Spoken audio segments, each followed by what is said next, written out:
राधे राधे, जय माता की। दोस्तों, आप सभी का स्वागत है सनशाइन विद नीमा में। और फ्रेंड्स, हम सभी को पूरे वर्ष बार बार यही इंतज़ार होता है, यही प्रतीक्षा रहती है कि माता रानी के नवरात्रि के दिन कब आएंगे। तो फ्रेंड्स, अब देर नहीं है, बहुत जल्दी ही माता रानी हम सबके घरों में आने वाली हैं। और माता के स्वागत की तैयारी कर लीजिए, सच्चे मन से अपने हृदय को श्रद्धा से भर लीजिए। माता की ममतामयी आँखों में अपने लिए प्रेम देखिए और माता के प्रति अपने आप को समर्पित कर दीजिए। अब उनकी भक्ति में ऐसे खो जाइए, उनके चरणों में ऐसे नतमस्तक हो जाइए कि आपको पता ही नहीं है कि इस संसार में कितने सुख हैं और कितने दुख हैं।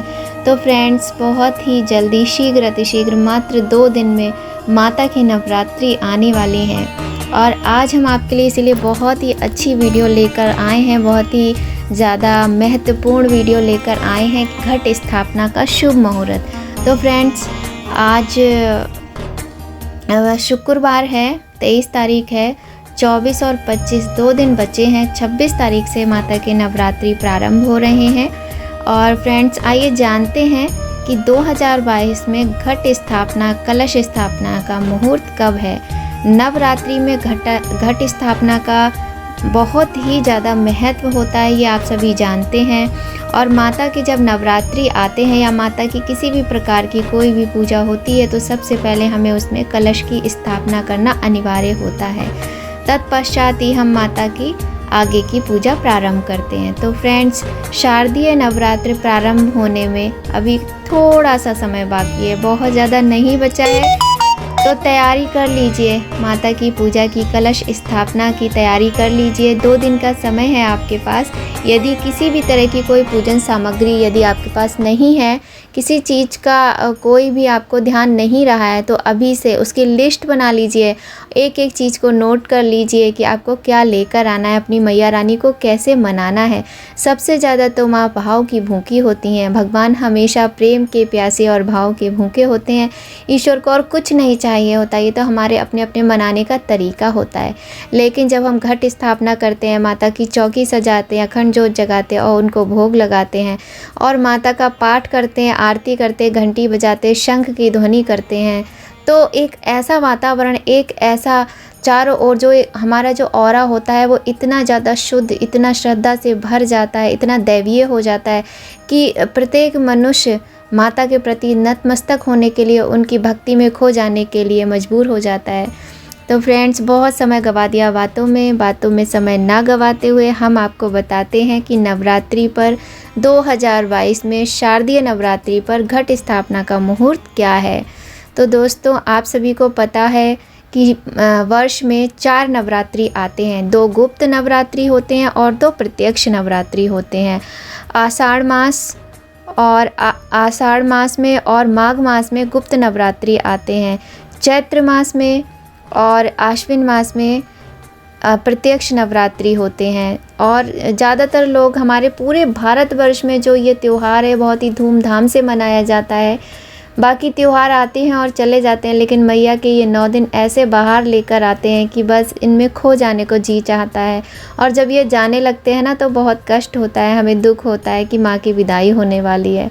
लेकिन ऐसा नहीं है फ्रेंड्स, दुखी होने की आवश्यकता नहीं होती कि माँ अपने बच्चों को छोड़कर कभी नहीं जाती हैं। तो फ्रेंड्स, आइए हम शुरू करते हैं आज की वीडियो। शारदीय नवरात्र प्रारंभ होने ही वाले हैं फ्रेंड्स। नवरात्रि के पहले दिन यानी प्रतिपदा तिथि पर कलश स्थापना या घट स्थापना की जाती है। माँ दुर्गा को समर्पित नवरात्रि के त्यौहार का हिंदू धर्म में अत्यधिक महत्व होता है। इस वर्ष नवरात्रि 26 सितंबर दिन सोमवार से प्रारंभ हो रहे हैं, जो कि 4 अक्टूबर तक रहेंगे। शारदीय नवरात्रि के पहले दिन यानी 26 सितंबर को घट स्थापना की जाएगी। आज हम आपको बताने जा रहे हैं कि इस बार घट स्थापना का मुहूर्त किस समय है और कौन सी तारीख को है। तो दोस्तों, 26 तारीख को 3:23 से प्रतिपदा तिथि प्रारंभ हो जाएगी, जो कि 27 तारीख को 3:08 पर सुबह के 3:08 तक रहेगी। आश्विन मास में घट स्थापना का मुहूर्त सोमवार 26 सितंबर को 6:11 से 7:15 तक रहेगा। तो एक बार फिर से सुन लीजिए, आश्विन मास में घट स्थापना का मुहूर्त सोमवार 26 सितंबर को प्रातःकाल 6:11 से 7:51 तक रहेगा, यानी इसकी अवधि होगी 1 घंटा 40 मिनट। इसके अतिरिक्त मेरी माता के भक्तों, आपको एक और अभिजीत मुहूर्त प्राप्त हो रहा है, जो कि है 11:48 से 12:31 तक। फिर से सुन लीजिए, 11:48 से 12:31 तक दोपहर में। इसकी अवधि रहेगी 48 मिनट। तो माता की भक्तों, यदि आप किसी भी तरह से अगर नहीं कर पा रहे हैं प्रातःकाल के मुहूर्त में, तो आप इस अवधि में माता के घट स्थापना को कर सकते हैं। तो दोस्तों, माता रानी के इन 9 दिनों में घट स्थापना का विशेष महत्व होता है।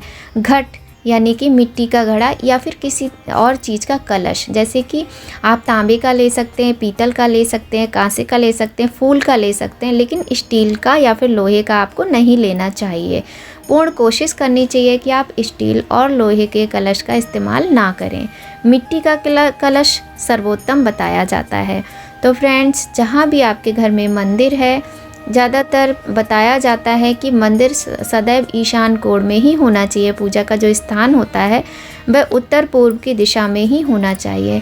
किंतु यदि किसी कारणवश आपका घर में इस तरह से मंदिर की स्थापना नहीं हो पाई है, तो भी आप इन नवरात्रि के दिनों में जो माता रानी की चौकी लगाएं, जो माता रानी के कलश की स्थापना करें, उसके लिए पूर्ण प्रयत्न करें कि आप उत्तर पूर्व दिशा में ही मुख करके पूजा करें। इस तरीके से माता की स्थापना कीजिए।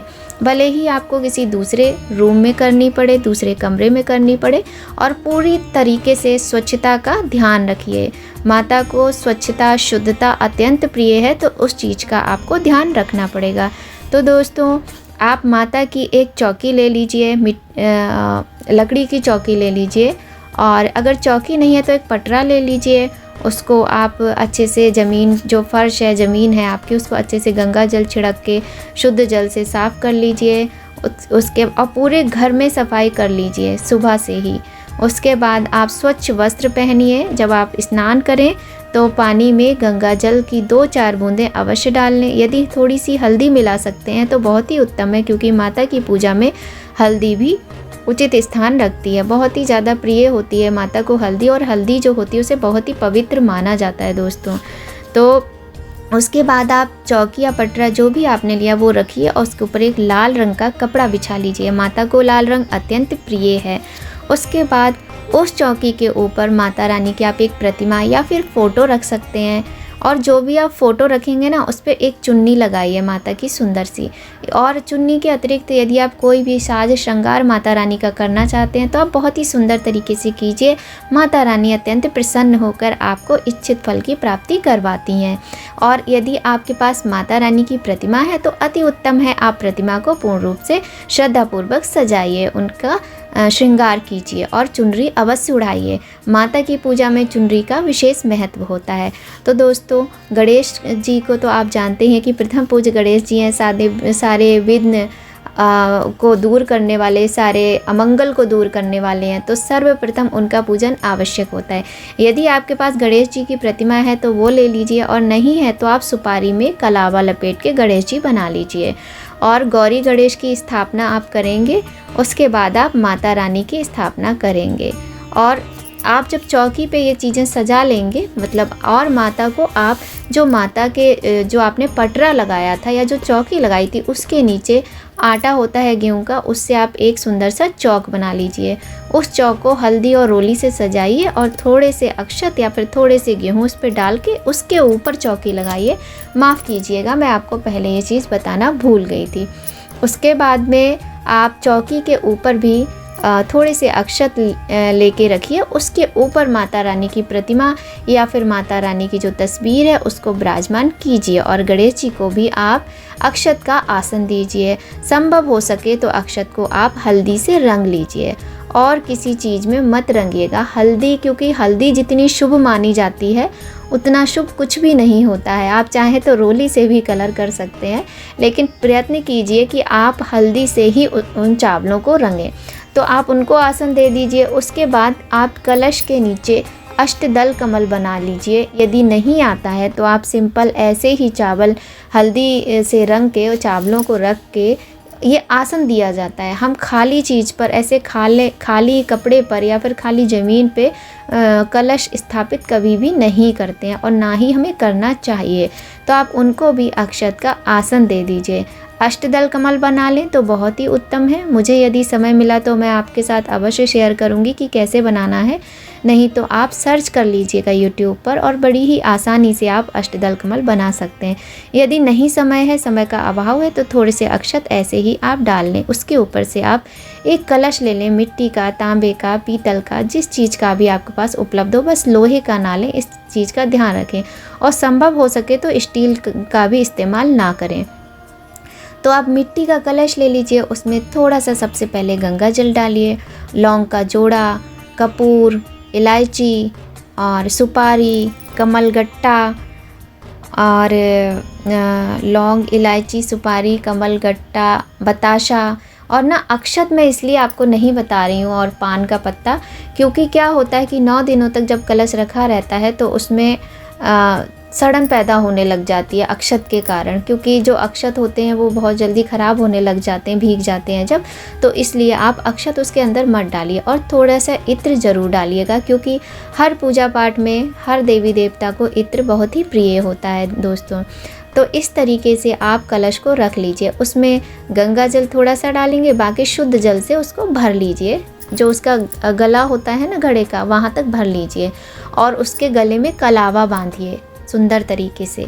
आप चाहें तो मतलब कई तरीके से आप कलश को डेकोरेट कर सकते हैं। नहीं भी कर रहे हैं तो भी आप उस पर स्वास्तिक बना लीजिए। स्वास्तिक पे आप अक्षत लगाइए, पुष्प चढ़ाइए और जो उसके ऊपर जो एक ढक्कन होता है ना घड़े के ऊपर, यदि आप लोटा रख रहे हैं तो एक प्लेट लीजिए, उसमें आप अक्षत भर लीजिए और उस ढक्कन से ढक दीजिए घड़े को या फिर लोटे को, जो भी आपने लिया है, और उसमें अक्षत आपको रखने हैं। उसके ऊपर आप एक नारियल लीजिए, चाहे तो श्रीफल ले सकते हैं, चाहे तो नारियल ले लीजिए और देखकर ध्यान से लेकर आइए, नारियल ख़राब ना निकले और उसको अच्छे से देखकर लाइए। नारियल के ऊपर एक लाल रंग की चुन्नी या फिर लाल रंग का कोई भी कपड़ा लपेट लीजिए। यदि उस समय आपके पास आप भूल गए हैं लाना या उपलब्ध नहीं है तो आप सिर्फ कलावा भी लपेट सकते हैं। तो इस तरीके से आप घड़े के ऊपर उसका ढक्कन में अक्षत रख के उसके ऊपर नारियल को इस तरीके से स्थापित कर लीजिए। उसके बाद आप नारियल पर स्वास्तिक बनाइए और रोली से, हल्दी से, चंदन से उनको तिलक कीजिए और प्रार्थना कीजिए कि हे वरुण देवता जी, हम आपका आवाहन करते हैं, कृपया आप पधारें। और हम आपको बताएं फ्रेंड्स, जो कलश होता है इसमें गणेश जी का वास भी माना जाता है। तो प्रथम पूज तो गणेश जी होते ही हैं, तो उनकी वंदना कीजिए, प्रार्थना कीजिए, अक्षत चढ़ाइए और थोड़ा सा बताशा ले लीजिए। बताशा बहुत ज़रूरी होता है माता रानी के दिनों में, लौंग का जोड़ा और बताशा, तो बताशा चढ़ाइए। उसके बाद में आप कलश का इस तरीके से पूजन कीजिए, धूप और दीप दिखाइए। कलश के पूजन के बाद ही गणेश जी का और माता रानी का आपको पूजन करना है। तो कलश स्थापना के बाद गणेश जी का, फिर माता रानी का आप विधि विधान से पूजन कीजिए। तो फ्रेंड्स, आज की वीडियो में मुझे आपको इतना ही बताना था कि कलश स्थापना का मुहूर्त क्या है और कलश स्थापना आपको किस तरह से करनी है। तो यदि आपके पास कोई भी पूजन सामग्री नहीं है तो आप ले आइए और सारी तैयारियां करके रख लीजिए, क्योंकि फ्रेंड्स बस 2 ही दिन बाकी है माता के इन पावन नवरात्रों में। किसी कारणवश से मैं आपको आज डेमो करके नहीं दिखा पा रही हूँ और मेरा बहुत मन था कि मैं पूरे अच्छे तरीके से आपको पूरा डेमो करके दिखाऊं, पर मुझे क्षमा कीजिएगा कि मैं आज मजबूर हूं, नहीं दिखा सकती, क्योंकि माता रानी की इच्छा नहीं है। आगे आप लोग सब कुछ समझते ही हैं। तो फ्रेंड्स, अगर आपको मेरी जानकारी थोड़ी भी अच्छी लगे, थोड़ी भी आपके लिए लाभकारी हो, तो मेरी वीडियो को लाइक ज़रूर कीजिएगा और मेरे चैनल को ज़्यादा से ज़्यादा सपोर्ट कीजिए। मिलती हूँ आपसे दूसरी बहुत ही अच्छी वीडियो में कि अखंड ज्योत वगैरह का, और मैं पूरी कोशिश करूँगी कि अखंड ज्योत की स्थापना किस तरह से करते हैं मैं आपको बताऊं, और जो पूजन सामग्री है उसकी लिस्ट भी मैं आपको डिस्क्रिप्शन बॉक्स में भेज दूंगी। आप लोग उसको चेक कर लीजिए और यदि किसी तरह के सामान की कोई कमी है तो कृपया उसको आप ले आइए और सारी तैयारियां करके रख लीजिए, क्योंकि मैया रानी के बहुत ही सुंदर दिन आ रहे हैं। तो इसी के साथ फ्रेंड्स मिलेंगे आपसे दूसरी वीडियो में। जय माता दी।